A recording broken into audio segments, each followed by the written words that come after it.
medical clerk made me stand outside in 104-degree heat, so I staged a mini revolution. This took place during the first summer of lockdown where I live. Some context for you. My town is basically on the edge of nowhere. We have a medical center for basic stuff, but a full hospital is 30-40 minutes in any direction depending on where you chose to go. With that in mind, we get people from a huge surrounding area that go to our town center for tests, simple medical exams, etc. Maybe as many as 50 small communities use our center on a daily basis, so it is constantly busy. The center itself is quite small compared to hospitals in the city. The various clinics and a basic ER take up most of the space, with an area by the front doors for the public to sit in if they are waiting for a ride or someone visiting a doctor. It is that waiting area that is the cause for my story today. One day during the first summer of lockdown here, I had to go to the medical center for tests. Some things to know about me. I am challenged with multiple disabilities. I am legally blind, have significant mobility and balance issues and a rather severe heart condition. As such, I use a walking frame and travel using the city's provided disabled transports. That particular day, I had finished my tests early and had 45 minutes to wait until my transport was scheduled to return to pick me up. I figured, no problem, I will just sit in the waiting area and, well, wait. Ha ha. I shuffled over to the seats with my walker plainly evident and was confronted by a new sign. Staff only. Say what now? I looked around at all the empty seats and vacant tables and turned to the clerks at the entrance. Can I please have a seat in the waiting area until my transport come back? Clerk, coldly, no, it's staff only. You need to wait outside. I can't stand for 45 minutes waiting for my transport, gesturing to my plainly apparent walking frame that I was clearly leaning heavily on. Clerk, not my problem. There are benches to sit on outside. The benches are full and we are supposed to be social distancing, not cuddling up to random strangers on a park bench. Clerk, if you want, I suppose I could let you take a wheelchair out and sit in that. And how am I to manage a wheelchair and my walking frame at the same time? Clerk, again, not my problem. If you want, you can call center management when you get home. Are we done here? I guess we are done, huh? And went outside to find a spot to wait. Well, I stood outside for the 45 minutes while the sun beat down on what turned out to be a 104 degrees Fahrenheit day. As I stood there, I noticed that there was a line of patients growing steadily longer, also standing outside in the heat waiting to be let into the building. Some looked fit, but let's face it, nobody comes to a medical center because they feel 100%. Most of them looked quite ill, and some were looking pretty faint by the time they got through the doors. By the time my transport arrived, I was badly sunburned, thirsty as hell, exhausted and feeling more than a bit faint myself. My driver was shocked and insisted on walking me to my front door when he got me home to make sure I was okay. Shout out to all transport drivers, you guys rock. The rest of the day was a complete loss. I spent it drinking water, sleeping and nursing the burns on my shoulders and face. Lol. I was a right mess. The next day, however, I was pissed. I had plenty of time to recover and to think, and I kept coming back to that line of patients standing in the heat. The more I thought about it, the angrier I got. Malicious compliance. The words the clerk so smugly said, "You can call center management when you get home if you want," danced through my sun-baked brain like a mantra. I called center management. What followed was a half-hour conversation with the sweetest lady. She was so nice and so upset when I told her all that went on the day before. She was especially concerned when she found out about the line of people waiting outside on what turned out to the hottest day we had that summer. After our talk, the manager promised to look into it and get back to me. Now normally that's sort of a brush off, right? Not so with this lady.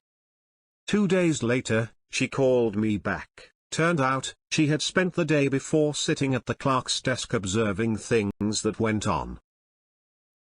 Things like patients being forced to stand in the rain waiting to get into the center. Patients being poorly spoken to by the same clerk. And the cherry on top.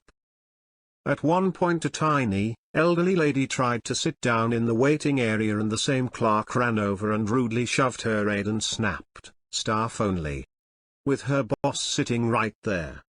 The manager went over, tore down the signs, apologized to the lady and helped her to a seat, then took the clerk into her office for a chat. The results: the center was immediately restructured. Staff were moved into an unused gift shop, the waiting room was returned to the public, and best of all, the registry desks were moved so patients no longer had to stand outside waiting to get into the building. I never saw that clerk there again. I know this isn't as exciting as most stories on here, but knowing I was part of making things so much better for so many still makes me happy. Now to the comments. Great job. People get a little bit of power and their true colors come out. I'm so glad you feel better and followed up.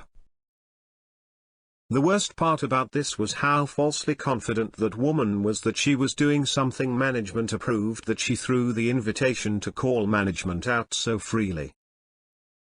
Probably assumed that nobody would actually take the time to do it, or underestimated how detrimental/enraging having to wait outside could be for someone who was medically fragile.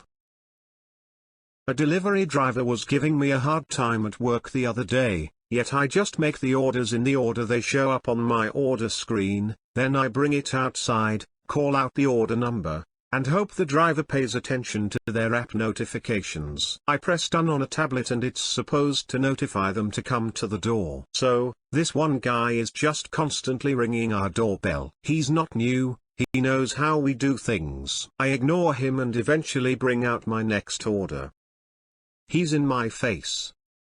He's telling me this and that, asking why it's taking so long, when he can see how ducking packed my drive-thru is, plus the other delivery drivers around him.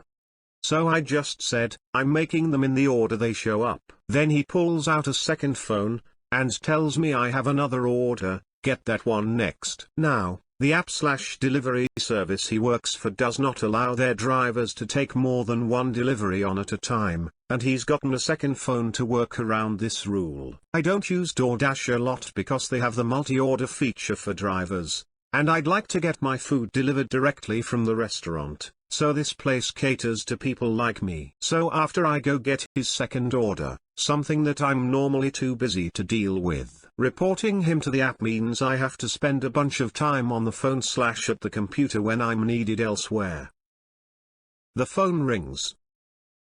It's the delivery service support. They seem flustered. They're asking where is order number 123? The driver says they've been waiting for a while. I quickly recall, hey, that impatient guy with the two phones had order number 123. So I just sent that order out, but the reason he was waiting so long is because he's using two phones to take more than one order at a time. I know that's against your policy, and he would have been able to leave for his delivery on the first order pretty quickly had he not stuck around for the second one. She immediately changed her tone from flustered to concerned, and she assured me that they would address it. So, Buddy decided to call support and talk shit, and got himself reported when I wouldn't have had time otherwise. Way to go, Buddy. Your post just reminded me of that whole ordeal last night, where someone tries some bullshit when they're clearly in the wrong and it backfires on them. Are you able to say which delivery service doesn't let the drivers take multiple orders? That would be useful information. I totally get it if you don't feel comfortable saying. I'm glad you got the chance to report him. Skip the dishes. It's exclusive to Canada if I recall correctly. It may not be as exciting or interesting as some of the stories here, but I bet you'd be hard-pressed to find many stories that end with this much community good. It sounds like your actions have greatly benefited many people who were in need. You should be very proud of yourself. I agree. I have several health problems, spent several years using a wheelchair/walker, and have a pretty severe intolerance to heat. I'd have ended up very unwell in the hospital standing outside that long in the heat. Might not be as exciting, but an extremely important change.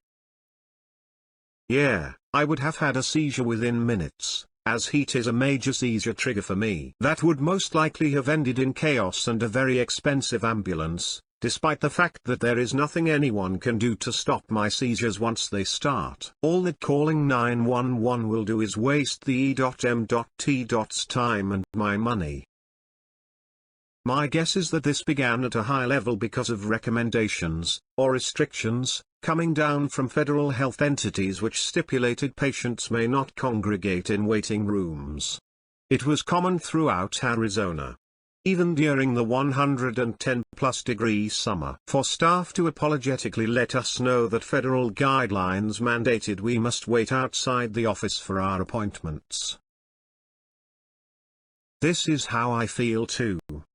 I work at a hospital and COVID guidelines for places like waiting rooms in outpatient settings were really general and half-baked, especially as early on in the pandemic as this story took place. The lowest level people were expected to enforce guidelines that left no room for the kind of nuance that's needed to accommodate people with a wide range of health problems and living situations. I saw our receptionists get in trouble for both breaking the guidelines trying to accommodate patient needs and enforcing guidelines for patients who would have trouble following them. And the consequences usually had way more to do with the potential fallout for the higher-ups than it did with the outcomes of the receptionist's decisions. OP's problem was solved when the office was rearranged, not when the clerk was, presumably, let go. The fact that this rearrangement wasn't made earlier is on management, not staff. I get the sense that this clerk wasn't the greatest employee, but they were responding to problems caused the negligence of the sweet lady on the phone that's being treated like the hero of the story.